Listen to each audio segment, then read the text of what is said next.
Name is రాయా. నువ్వు పేరేంటి? నీ పేరు అశ్వథంత. అది 3 రోజెస్ లో వరదులే. అయ్యో ఆమాల. மே பேரு அஸ்வத்தாமா. அஸ்வத்தாமா கல்கில தீபிகா படுகோனை காப்பாத்துவீங்களே அதானே சார்? அச்சா அச்சா. ஓகே சார், உங்களுக்கு எக்ஸ்பீரியன்ஸ் பத்தி எனக்கு கொஞ்சம் ஷேர் பண்ண முடியுமா? இந்த படத்தோட எக்ஸ்பீரியன்ஸ் எப்படி இருந்தது?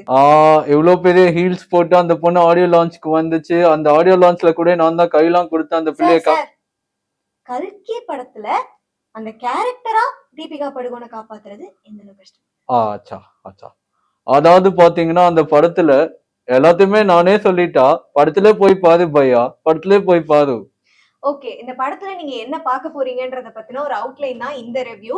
நான் இந்த படத்தோட ஸ்பாயிலர்ஸ் எதுவுமே இல்லாம கல்கி படம் எப்படி இருந்துச்சு, நீங்க போய் எதை எதிர்பார்க்கலாம் அந்த படத்துலங்கிறத பத்தி மட்டும் நான் உங்களுக்கு சொல்றேன். 2024 இருந்து பல ஆயிரம் வருஷம் கழிச்சு, 100 வருஷம் கழிச்சு நடக்க போற கதை தான் கல்கியோட கதை. ஜியோகிராபிக்கலா நம்ம இதுக்குள்ள போயிட்டு ஒரு ஃபர்ஸ்ட் ஒரு 40 to 45 மினிட்ஸ் லேகா இருக்கிற மாதிரியும் இருக்கலாம், சிலருக்கு புரியாத மாதிரியும் இருக்கலாம். ஆனா செகண்ட் ஆஃப் கண்டிப்பா உங்க எல்லாரையுமே பிரமிக்க வைக்கக்கூடிய ஒரு படமா தான் இது இருக்க போது. நிறைய சர்ப்ரைஸ் எலமெண்ட்ஸ் படத்துல இருக்கு.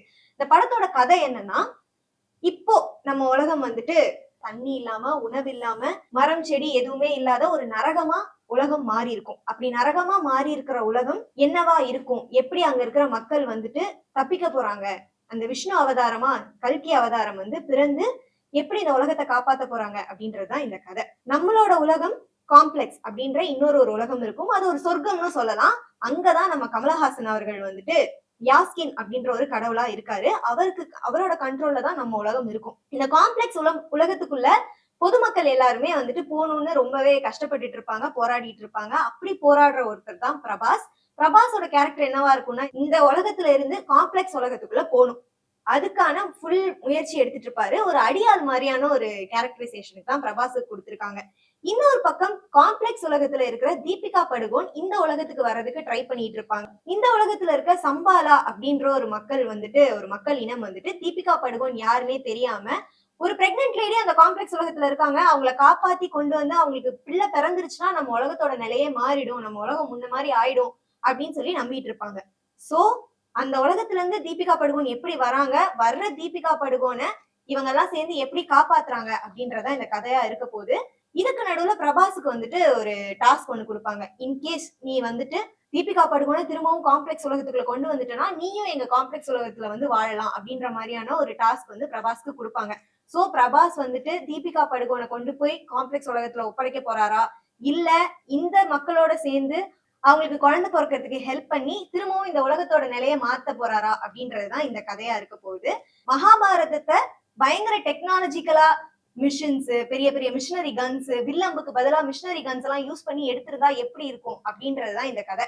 மகாபாரதத்தோட டச் இந்த படத்துல ரொம்பவே இருக்க போகுது. இந்த படம் வந்து எந்த மாதிரியான ஆடியன்ஸ்களுக்கு பிடிக்கும்னா வந்துட்டு நிறைய காமிக்ஸ் புக் படிக்கிறவங்க, உங்களுக்கு இந்த அட்வென்ச்சர் ஃபேண்டசி இதெல்லாமே ரொம்ப பிடிக்கும்னா தமிழ் ஆடியன்ஸ், இந்தியன் ஆடியன்ஸ்க்கு இது கண்டிப்பா ஒரு பிரம்மாண்டமான ஒரு படைப்புன்னு தான் சொல்லணும். கதையா மட்டும் இல்ல, டெக்னிக்கலாவும் இந்த படத்துல நிறைய எஃபர்ட் போட்டிருக்காங்கன்றதை நம்மளால பார்க்க முடியுது. ரொம்ப சாதாரணமான விஎஃப்எக்ஸ் இல்லாம, விஎஃப்எக்ஸ் எந்த இடத்துலயுமே நம்மள முகசுலுக்கு வைக்கவே இல்லை. விஎஃப்எக்ஸ்ல நமக்கு ஒரு பெரிய ட்ரீட் கொடுத்துருக்காங்க அப்படின்னு தான் நமக்கு சொல்லணும். இந்த படம் இந்தியாவில இருக்கிற எல்லாருக்குமே, மகாபாரதம் தெரிஞ்ச எல்லாருக்குமே ஒரு மிக மிக சிறந்த படைப்பு அப்படின்னு தான் சொல்லணும். இந்த படத்துல வந்துட்டு தமிழ், தெலுங்கு, மலையாளம், ஹிந்தி இண்டஸ்ட்ரின்னு சொல்லி எல்லா இண்டஸ்ட்ரியில இருக்க ரொம்ப ரொம்ப முக்கியமான பிரபலங்கள் நடிச்சிருக்காங்க. ஈவன் பெங்காலியை சேர்ந்த ஒருத்தர் கூட நடிச்சிருக்காரு. சோ இது நிஜமாலேயே ஒரு பேன் இண்டியன் படம் தான். தியேட்டர்ல பார்த்தா மட்டும்தான் இந்த படம் வந்துட்டு பிரம்மாண்டத்தை உங்களுக்கு கொடுக்கும். சோ மஸ்ட் வாட்ச் படம். சோ எல்லாருமே போய் கண்டிப்பா இதை தியேட்டர்ல பாத்துருங்க. Until then, signing off, ashwagandha, Ashwatthama, ராயா.